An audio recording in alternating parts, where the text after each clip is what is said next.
چینی بحران کے ذمہ داروں کے خلاف حکومت ایکشن میں آ گئی۔ 29 ارب روپے کی سبسڈی کا معاملہ نیب کو بھیجنے کا اعلان۔ 20 سے 25 سال کی سبسڈی کی تحقیقات کے لیے ریفرنس دائر کرنے کا فیصلہ۔ بے نامی اکاؤنٹس اور ٹیکس چوری کا معاملہ FBR دیکھے گا۔ قرض معاف اور برآمدات میں سبسڈی پر اسٹیٹ بینک ایکشن لے گا۔ مسابقتی کمیشن اور FIA کو بھی ٹاسک دے دیے گئے۔ وزیر اعظم عمران خان کی ایکشن پلان کی منظوری۔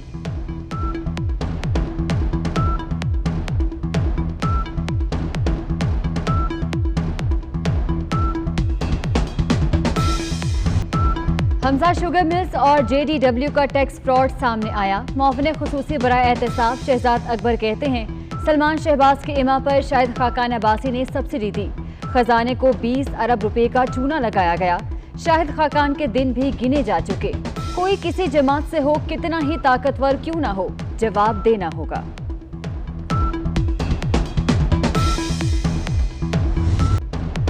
مسلم لیگ نون نے شوگر کمیشن رپورٹ پر کارروائی کو ڈرامہ قرار دے دیا۔ ترجمان نون لیگ مریم اورنگزیب کہتی ہیں کہ جہانگیر ترین کو لندن بھگا کر خود احتسابی کا درس دیا جا رہا ہے۔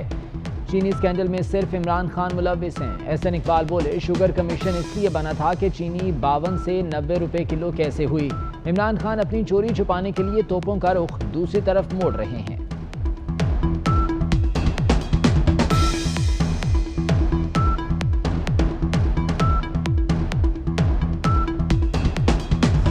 اپوزیشن کا حکومت کے خلاف نیا محاذ۔ لاہور میں all parties conference. Qamar Zaman قاہرہ کہتے ہیں عید کے بعد پھرتیوں نے نیب نیازی گٹھ جوڑ بے نقاب کر دیا۔ حکومت کا مقصد اپنی نالائکی سے عوام کی توجہ ہٹانا ہے۔ NFC کا نوٹیفیکیشن آئین سے متصادم قرار، واپس لینے کا مطالبہ۔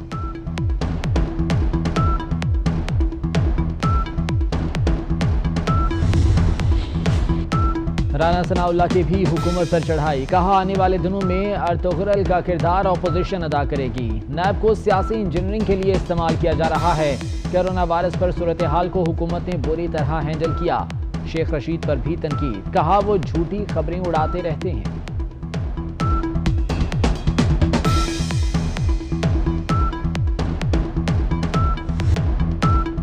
وزیر اطلاعات شبلی فراز کا اپوزیشن کی APC پر طنز۔ بولے جب احتساب ہوتا ہے اپوزیشن APC بلا لیتی ہے۔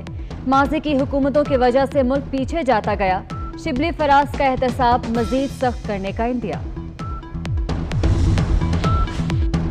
میاں شہباز شریف نے نیب میں پیش ہونے کا فیصلہ کر لیا۔ اپوزیشن لیڈر 9 جون کو نیب کے روبرو پیش ہوں گے۔ قانونی ٹیم سے مشاورت کر لی، کارکنوں کو بھی کال دینے کا فیصلہ۔ پیپلز پارٹی اسٹیل ملز ملازمین کی برطرفی کے خلاف ڈٹ گئی۔ سید غنی کہتے ہیں اسٹیل ملز سے وابستہ 9500 خاندانوں کے شانہ بشانہ کھڑے ہیں۔ نون لیگ کے دور میں مل کو بند کرنے کا فیصلہ تباہی کا باعث بنا۔ وفاق سے مل نہیں چلتی تو سندھ حکومت کے حوالے کرے۔ امریکی خاتون بلاگر کے الزامات عوامی مسائل سے توجہ ہٹانے کی کوشش ہے۔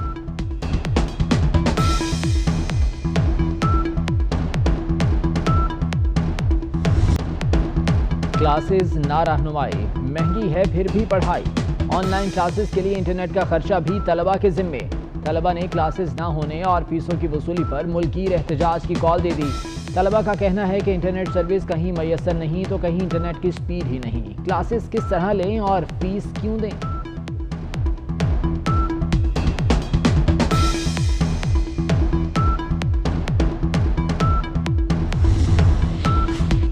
کورونا کے حملے دن بدن تیز۔ 5000 کے قریب نئے کیسز سامنے آ گئے۔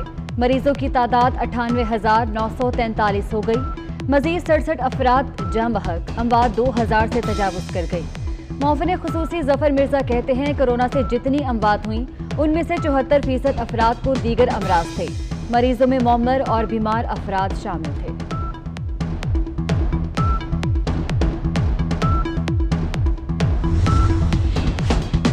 کرونا وبا خطرناک صورتحال اختیار کرنے لگی۔ پیپلز پارٹی کے رکن سندھ اسمبلی شرجیل انعام میمن کا ٹیسٹ مثبت آ گیا۔ رکن پنجاب اسمبلی نذیر چوہان بھی کرونا وائرس سے متاثر۔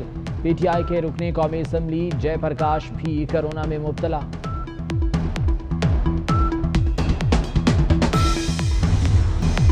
ناقص حکمت عملی کی وجہ سے کرونا پھیلا۔ PMA پنجاب کی صوبائی حکومت پر کڑی تنقید۔